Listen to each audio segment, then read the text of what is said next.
When the stage becomes the mirror.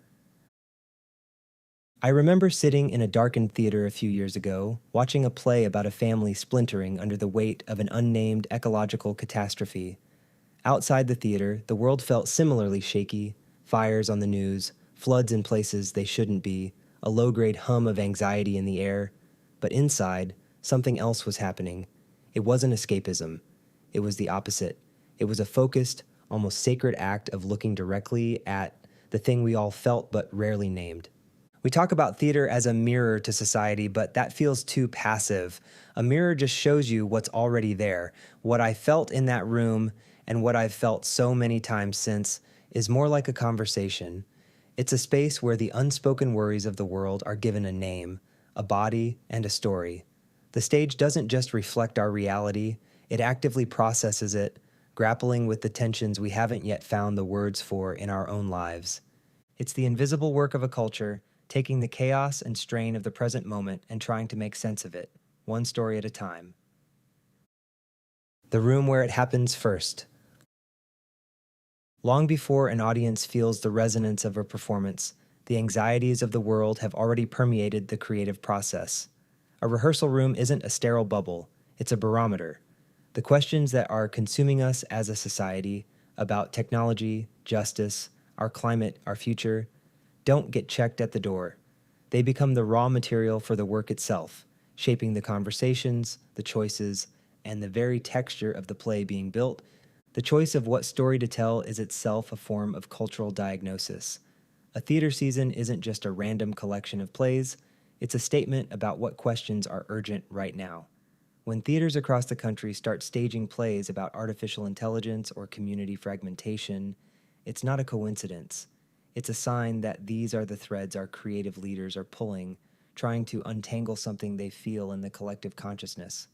The most important work often happens in the margins of the script, in the questions asked by a designer or actor. How do you light a world that has lost its sun? What does a person's body language look like when they have no faith in the future? These aren't just technical problems to be solved. They are deep philosophical inquiries where the cast and creative team are processing the play's themes on a personal human level. An actor's performance becomes a conduit for a present-day feeling, not just an interpretation of a past text. When an actor channels their own grief about a changing planet or their frustration with a broken system into a character, the performance gains a weight and an authenticity that is impossible to fake. The lines may have been written a century ago, but the emotion powering them is happening viscerally right now.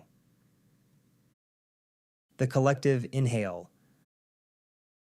When the house lights go down, the focus shifts from the creators to the room itself.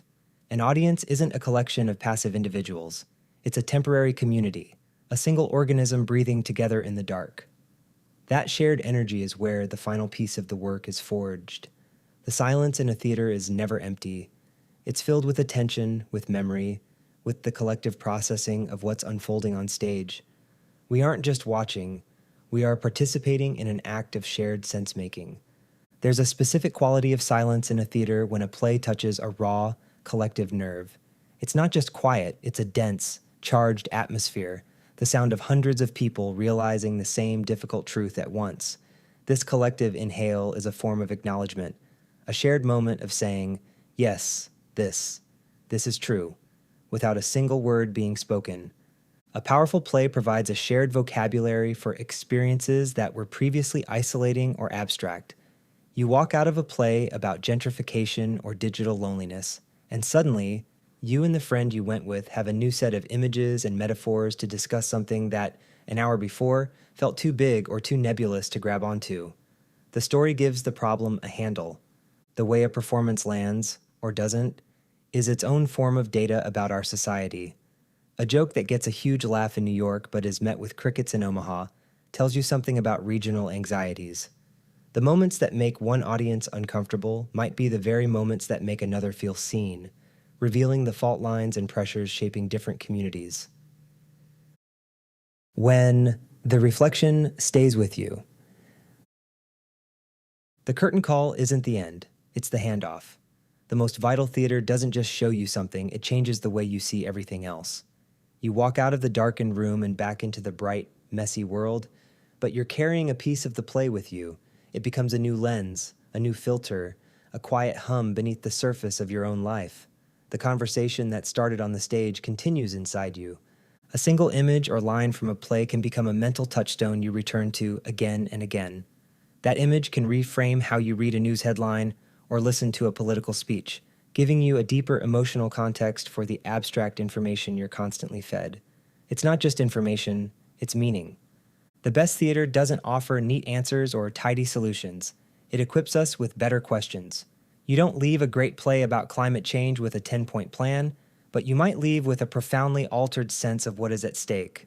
It moves the problem from the head to the heart, which is often where real change begins. The impact of this work is cumulative and often invisible, working on us slowly over time. It's not about one play sparking a revolution overnight, but about the steady, quiet work of thousands of stories, gradually expanding our capacity for empathy and deepening our understanding of the human condition in a world that constantly begs for our attention, but rarely our reflection. Key takeaways.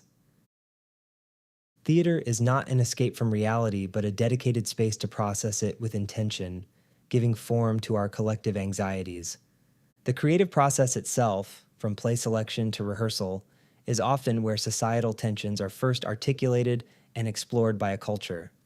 A live audience is not a group of passive spectators, but an active participant, and its shared reactions are a form of collective sense-making. The most powerful theatrical experiences don't provide answers. They equip us with better questions and a new emotional vocabulary for complex problems. The impact of this work is often slow and subtle, quietly reshaping how we see and interact with the world long after the performance ends.